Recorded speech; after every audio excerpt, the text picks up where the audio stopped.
సంఖ్యాకాండము 15వ అధ్యాయము. మరియు యెహోవా మోషేకు ఇలాగు సెలవిచ్చెను, నీవు ఇశ్రాయేలుతో ఇట్లను, నేను మీకిచ్చుచున్న దేశ నివాసములలో మీరు ప్రవేశించిన తరువాత యెహోవాకు ఇంపైన సువాసన కలుగునట్లుగా గోవులలోని దానినే కాని గొర్రె మేకలలోని దానినే కాని దహన బలిగానైనను తెచ్చి మ్రొక్కుబడి చెల్లించుటకనియో స్వేచ్ఛార్పణగాననియో నియామక కాలమందు అర్పించునది అనియో దేనినైనా మీరు అర్పింపగోరిన ఎడల యెహోవాకు ఆ అర్పణము నర్పించువాడు 30 నూనెతో కలుపబడిన 2 పళ్ళ పిండిని నైవేద్యంగా తేవలెను. ఒక్కొక్క గొర్రె పిల్లతో కూడా దహన బలి మీదనేమి పోయిటకై 30 ద్రాక్షారసమును పానార్పణముగా సిద్ధపరచవలెను. పొట్టేలుతో కూడా పడి నూనెతో కలుపబడిన 4 పళ్ళ పిండిని నైవేద్యంగా సిద్ధపరచవలెను. పడి ద్రాక్షారసమును పానార్పణముగా తేవలెను. అది యెహోవాకు ఇంపైన సువాసన. మ్రొక్కుబడిని చెల్లించుటకైనను యెహోవాకు సమాధాన బలి నర్పించుటకైనను నీవు దహన బలిగానైనను కోడెదూడను సిద్ధపరిచిన ఎడల ఆ కోడితో కూడా 10 నూనె కలుపబడిన 6 పళ్ళ గోధుమ పిండిని నైవేద్యముగా అర్పింపవలెను. మరియు యెహోవాకు ఇంపైన సువాసన గల హోమముగా 10 ద్రాక్షారసమును పానీయార్పణముగా తేవలెను. ఒక్కొక్క కోడితో కూడాను ఒక్కొక్క పొట్టేలుతో కూడాను గొర్రెలలోనిదైనను మేకలలోనిదైనను ఒక్కొక్క పిల్లతో కూడాను అలాగూ చేయవలెను. మీరు సిద్ధపరచు వాటి లెక్కను బట్టి వాటి లెక్కలో ప్రతిదానికి అట్లు చేయవలెను. దేశములో పుట్టిన వారందరూ యెహోవాకు ఇంపైన సువాసన గల హోమార్పణమును తెచ్చినప్పుడు అలాగుననే చేయవలెను. మీ యొద్ద నివసించు పరదేశి గాని మీ తరతరములలో మీ మధ్యనున్న వాడెవడు గాని యెహోవాకు ఇంపైన సువాసన గల హోమము అర్పింపగోరినప్పుడు మీరు చేయనట్లే అతడును చేయవలెను. సంగమునకు అనగా మీకును మీలో నివసించు పరదేశికిని ఒక్కటే కట్టడ, అది మీ తరతరములకుండు నిత్యమైన కట్టడ. యెహోవా సన్నిధిని మీరునట్లే పరదేశి ఉండును. మీకును మీ యొద్ద నివసించు పరదేశికిని ఒక్కటే ఏర్పాటు, ఒక్కటే న్యాయవిధి ఉండవలెను. యెహోవా మోషేకు ఇలాగూ సెలవిచ్చెను, నీవు ఇశ్రాయేలుతో ఇట్లనుము, నేను మిమ్మును కొనిపోవచ్చున్న దేశములో మీరు ప్రవేశించిన తరువాత మీరు ఆ దేశపు ఆహారమును తినునప్పుడు ప్రతిష్టార్పణమును యెహోవాకు అర్పింపవలెను. మీరు మీ మొదటి పిండి ముద్ద రొట్టెను ప్రతిష్టార్పణముగా అర్పింపవలెను. కళ్ళపు అర్పణము వలె దాన్ని నర్పింపవలెను. మీ తరతరములకు మీ మొదటి పిండి ముద్దలో నుండి ప్రతిష్టార్పణమును యెహోవాకు అర్పింపవలెను.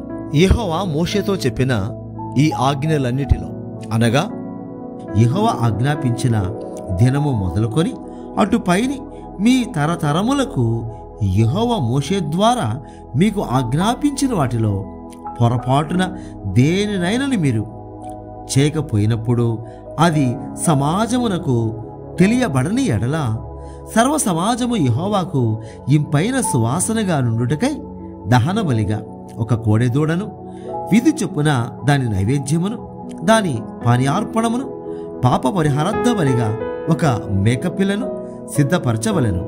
యాజకుడు ఇశ్రాయేలీయుల సర్వ సమాజము నిమిత్తము ప్రాయశ్చిత్తము చేయవలెను. తెలియకే దాన్ని చేసెను గనుక క్షమింపబడను. వారు పొరపాటున చేసిన పాపములను బట్టి తమ అర్పణమును అనగా యెహోవాకు చెందవలసిన హోమమును, పాప పరిహారార్థ బలిని యెహోవా సన్నిధికి తీసుకొని రావలెను. అప్పుడు ఇశ్రాయేలీయుల సర్వ సమాజమేమి వారి మధ్యను నివసించు పరదేశీ ఏమి క్షమాపణ నొందును. ఏలయనగా ప్రజలందరూ తెలియకే దాని ఎదుట తటస్థించెను. ఒకడు పొరపాటున పాపము చేసినడల వాడు పాప పరిహారార్థ బలిగా 7 ఆడు మేక పిల్లను తీసుకొని రావలెను. పొరపాటున యెహోవా సన్నిధిని దాన్ని చేసెను గనుక తెలియకే పాపము చేసిన వాని నిమిత్తము యాజకుడు ప్రాయశ్చిత్తము చేయను. వాని నిమిత్తము ప్రాయశ్చిత్తము చేయటం వలన వాడు క్షమాపణ నొందును. ఇశ్రాయేలులలో పుట్టినవాడే గాని వారి మధ్యను నివసించు పరదేశీయే గాని పొరపాటున ఎవడైనను పాపము చేసిన యెడల వానికిని మీకును విధి ఒక్కటే ఉండవలెను. అయితే దేశమందు పుట్టినవాడే గాని పరదేశీయే గాని ఎవడైనను సాహసించి పాపము చేసిన యెడల వాడు యెహోవాను తృణీకరించిన వాడగను గనుక అట్టివాడు నిశ్చయముగా జనులలో నుండకుండా కొట్టివేయబడును. వాడు యెహోవా మాటను అలక్ష్యము చేసి ఆయన ఆజ్ఞను మీరినందున నిశ్చయముగా కొట్టివేయబడును. వాని దోష శిక్షకు వాడే కారకుడు. ఇశ్రాయేలీయులు అరణ్యములో ఉన్నప్పుడు ఒకడు విశ్రాంతి దినమున కట్టెలు ఏరుట చూచిరి. వాడు కట్టెలు ఏరుట చూచిన వారు మోషే యొద్దకును అహరోను నొద్దకును సర్వ సమాజము నొద్దకును వానిని తీసుకుని వచ్చిరి. వానికి ఏమి చేయవలనో అది విశదపరచబడలేదు కనుక వానిని కావలిలో ఉంచిరి. తరువాత యెహోవా ఆ మనుష్యుడు మరణశిక్ష నొందవలెను, సర్వ సమాజము పాళెము వెలుపుల రాళ్లతో వాని కొట్టి చంపవలనని మోషేతో చెప్పాను. కాబట్టి యెహోవా మోషేకు ఆజ్ఞాపించినట్లు సర్వ సమాజము పాళెము వెలుపలికి వాని తీసుకొని పోయి రాళ్లతో వాని చావగొట్టాను.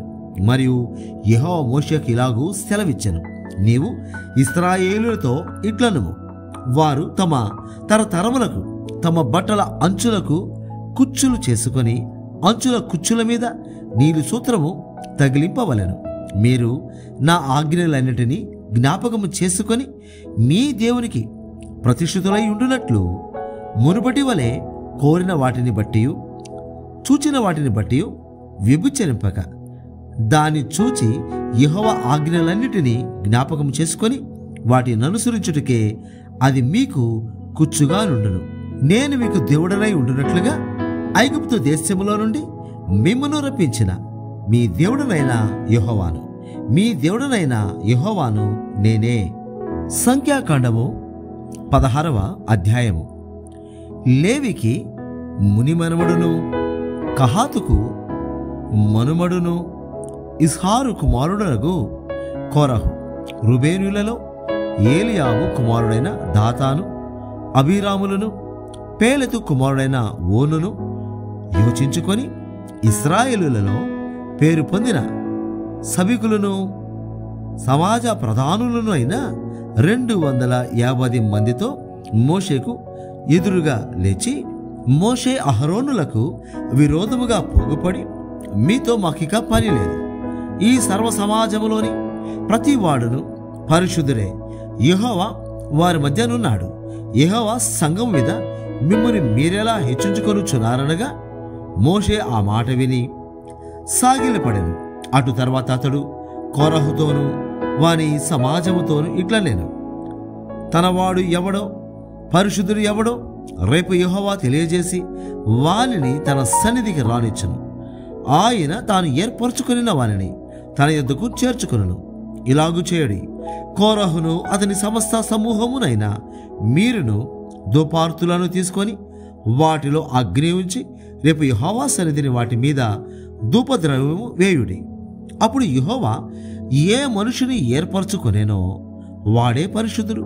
లేవి కుమారులారా, మీతో నాకిక పని లేదు. మరియు మోషే కోరహుతో ఇట్లా నేను, లేవి కుమారులారా వినుడి, తన మందిర సేవ చేయుటకు యెహోవా మిమ్మును తన యొద్దకు చేర్చుకొనుటయు, మీరు సమాజం ఎదుట నిలిచి వారు చేయవలసిన సేవ చేయనట్లు ఇశ్రాయేలుల దేవుడు ఇశ్రాయేలుల సమాజములో నుండి మిమ్మును వేరుపరచుటయు మీకు అల్పముగా కనబడునా? ఆయన నిన్నును నీతో లేవీయులైన నీ గోత్రపు వారినందరినీ చేర్చుకొనేను గదా. అయితే మీరు యాజకత్వము కూడా కోరుచున్నారు. ఇందు నిమిత్తము నీవును నీ సమస్త సమాజమును యెహోవాకు విరోధముగా పోగయ్యున్నారు. అహరోను ఎవడు? అతనికి విరోధముగా మీరు సణుగనేలా అనెను. అప్పుడు మోషే ఏలియాబు కుమారులైన దాతాను అబీరాములను పిలువనంపించెను. అయితే వారు, మేము రాము, ఈ అరణ్యములో మమ్మను చంపవలనని పాలు తేనెలు ప్రవహించు దేశములో నుండి మమ్మను తీసుకొని వచ్చుట చాలనట్టు మా మీద ప్రభుత్వము చేయుటకును మీకు అధికారము కావలెనా? అంతేకాదు, నీవు పాలు తేనెలు ప్రవహించు దేశములోనికి మమ్మను తీసుకొని రాలేదు. పొలములు ద్రాక్ష తోటలు గల స్వాస్థ్యము మాకియ్యలేదు. ఈ మనుష్యుల కన్నులను ఒడదీయుదువా? మేము రాము అనిరి. అందుకు మోషే మిక్కిలి కోపించి, నీవు వారి నైవేద్యమును లక్ష్య పెట్టకము. ఒక్క గాడిదనైనను వారి యొద్ద నేను తీసుకొనలేదు. వారిలో ఎవరికి నేను హాని చేయలేదని యెహోవా యొద్ద మనవి చేశాను. మరియు మోషే కోరహుతో, నీవును నీ సర్వ సమూహమును అనగా నీవును వారును అహరోనును రేపు యెహోవా సన్నిధిని నిలువవలెను. మీలో ప్రతివాడును తన తన దుప్పార్తిని తీసుకొని వాటి మీద ధూపద్రవ్యము వేసి ఒక్కొక్కడు తన దుప్పార్తిని పట్టుకొని 250 దుపార్తులను యెహోవా సన్నిధికి తేవలెను. నీవును అహరోనును ఒక్కొక్కడు తన దుపార్తిని తేవలెనని చెప్పాను. కాబట్టి వారిలో ప్రతివాడును తన దుపార్తిని తీసుకొని వాటిలో అగ్నియుంచి వాటి మీద ధూపద్రవ్యము వేసినప్పుడు వారును మోషే అహరోనులను ప్రత్యక్షపు గుడారం యొక్క ద్వారము యొద్ద నిలిచిరి. కోరహు ప్రత్యక్షపు గుడారం యొక్క ద్వారమునద్దకు సర్వ సమాజమును వారికి విరోధంగా పోగు చేయగా యెహోవా మహిమ సర్వ సమాజమునకు కనబడెను. అప్పుడు యెహోవా, మీరు ఈ సమాజములో నుండి అవతలికి వెళ్ళుడి, క్షణములో నేను వారిని కాల్చివేయుదునని మోషే అహరోనులతో చెప్పగా వారు సాగిలపడి, సమస్త శరీరాత్మలకు దేవుడువైన దేవా, ఈ యొక్కడు పాపము చేసినందున ఈ సమస్త సమాజము మీద నీవు కోపపడుదువా అని వేడుకొనిరి. అప్పుడు యెహోవా మోషేకిలాగు సెలవిచ్చెను, కోరహు దాతాను అబీరాముల యొక్క నివాసముల చుట్టుపట్ల నుండి తొలగిపోవడని జన సమాజముతో చెప్పుము. అప్పుడు మోషే లేచి దాతాను అబీరాముల యుద్ధకు వెళ్ళగా ఇశ్రాయేలీయుల పెద్దలు అతని వెంట వెళ్ళిరి. అతడు, ఈ దుష్టుల గుడారముల యుద్ధ నుండి తొలగిపోవుడి, మీరు వారి పాపములన్నిటిలో పాలువారై నశింపుగా ఉండినట్లు వారికి కలిగినదేది ముట్టకొడి అని ఆ సమాజముతో అనెను. కాబట్టి వారు కోరహు దాతాను అబీరాముల నివాసముల యుద్ధ నుండి ఇటు అటు లేచిపోగా దాతాను అబీరాములను వారి భార్యలను వారి కుమారులను వారి పసి పిల్లలను తమ గుడారముల ద్వారమున నిలిచిరి. మోషే ఈ సమస్త కార్యములను చేయుటకు యెహోవా నన్ను పంపిననియు నా అంతటా నేనే వాటిని చేయలేదనియు దీనివల్ల మీరు తెలుసుకొందరు. మనుషులందరికీ వచ్చు మరణం వంటి మరణము వీరు పొందిన ఎడలను, సమస్త మనుషులకు కలుగునేదే వీరికి కలిగిన ఎడలను యెహోవా నన్ను పంపలేదు. అయితే యెహోవా గొప్ప వింత పుట్టించుట వలన వారు ప్రాణములతో పాతాళములో కూలినట్లు భూమి తన నోరు తెరచి వారికి కలిగిన సమస్తమును మింగివేసినడలా వారు యెహోవాను అలక్ష్యము చేసిరని మీకు తెలియననెను. అతడు ఆ మాటలన్నీ చెప్పి చాలించగానే వారి క్రింది నేల నెరవిడిచెను. భూమి తన నోరు తెరచి వారిని, వారి కుటుంబములను, కోరహు సంబంధులందరినీ, వారి సమస్త సంపాద్యమును మింగివేశెను. వారును వారి సంబంధులందరూ ప్రాణముతో పాతాళములో కూలిరి. భూమి వారిని మింగివేశెను. వారు సమాజములో ఉండకుండా నశించిరి. వారి చుట్టూనున్న ఇశ్రాయేలీయులందరూ వారి ఘోష విని భూమి మనలను మింగివేయనేమో అనుకొనుచు పారిపోయిరి. మరియు యెహోవా యుద్ధ నుండి అగ్ని బయలుదేరి దుపార్పణమును తెచ్చిన ఆ 250 మందిని కాల్చివేశాను. అప్పుడు యెహోవా మోషేకు ఇలాగూ సెలవిచ్చెను, నీవు యాజకుడగు అహరోను కుమారుడైన ఎలియాజరుతో ఇట్లనుము, ఆ అగ్ని మధ్య నుండి ఆ దుపార్తులను ఎత్తుము, అవి ప్రతిష్ఠితమైనవి. ఆ అగ్నిని దూరముగా చల్లుము. పాపము చేసి తమ ప్రాణములకు ముప్పు తెచ్చుకొనిన వీరి దుపార్తులను తీసుకొని బలిపీఠమునకు కప్పుగా వెడల్పైన రేకులను వేయవలెను. వారు యెహోవా సన్నిధికి వాటిని తెచ్చినందున అవి ప్రతిష్ఠితమైనవి. అవి ఇశ్రాయేలీయులకు ఆనవాలుగా ఉండెను.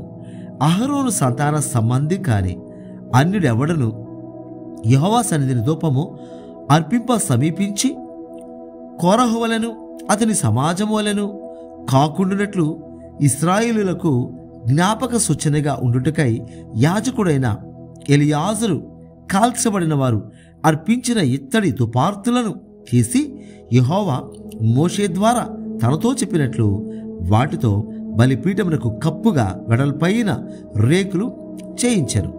మరునాడు ఇశ్రాయేలీయుల సర్వ సమాజము మోషే అహరోనులకు విరోధముగా సణుగుచు మీరు యెహోవా ప్రజలను చంపితిరని చెప్పి సమాజము మోషే అహరోనులకు విరోధముగా కూడెను. వారు ప్రత్యక్షపు గుడారం వైపు తిరిగి చూడగా ఆ మేఘము దాని కమ్మెను, యెహోవా మహిమయు కనబడెను. మోషే అహరోనులు ప్రత్యక్షపు గుడారము ఎదుటికి రాగా యెహోవా మీరు ఈ సమాజము మధ్య నుండి తొలగిపోడి, క్షణంలో నేను వారిని నశింపజేయుదునని మోషేకు సెలవేయగా వారు సాగిలపడిరి. అప్పుడు మోషే నీవు దుపార్తిని తీసుకొని బలిపీఠపు నిప్పులతో నింపి ధూపము వేసి వేగముగా సమాజం వద్దకు వెళ్ళి వారి నిమిత్తము ప్రాయశ్చిత్తము చేయము. కోపము యెహోవా సన్నిధి నుండి బయలుదేరెను, తెగులు మొదలు పెట్టెనని అహరోనుతో చెప్పగా మోషే చెప్పినట్లు అహరోను వాటిని తీసుకొని సమాజం మధ్యకు పరుగెత్తిపోయినప్పుడు తెగులు జనులలో మొదలుపెట్టి ఉండెను. కాగా అతడు ధూపము వేసి ఆ జనుల నిమిత్తము ప్రాయశ్చిత్తము చేసెను. అతడు చచ్చిన వారికిని బ్రతికి ఉన్న వారికిని మధ్యను నిలవబడగా తెగులు ఆగెను. కోరహు తిరుగుబాటున చనిపోయిన వారుగాక 14,700 మంది ఆ తెగులు చేత చచ్చిరి. ఆ తెగులు ఆగినప్పుడు అహరోను ప్రత్యక్షపు గుడారం యొక్క ద్వారము దగ్గరనున్న మోషే యొద్దకు తిరిగి వచ్చెను.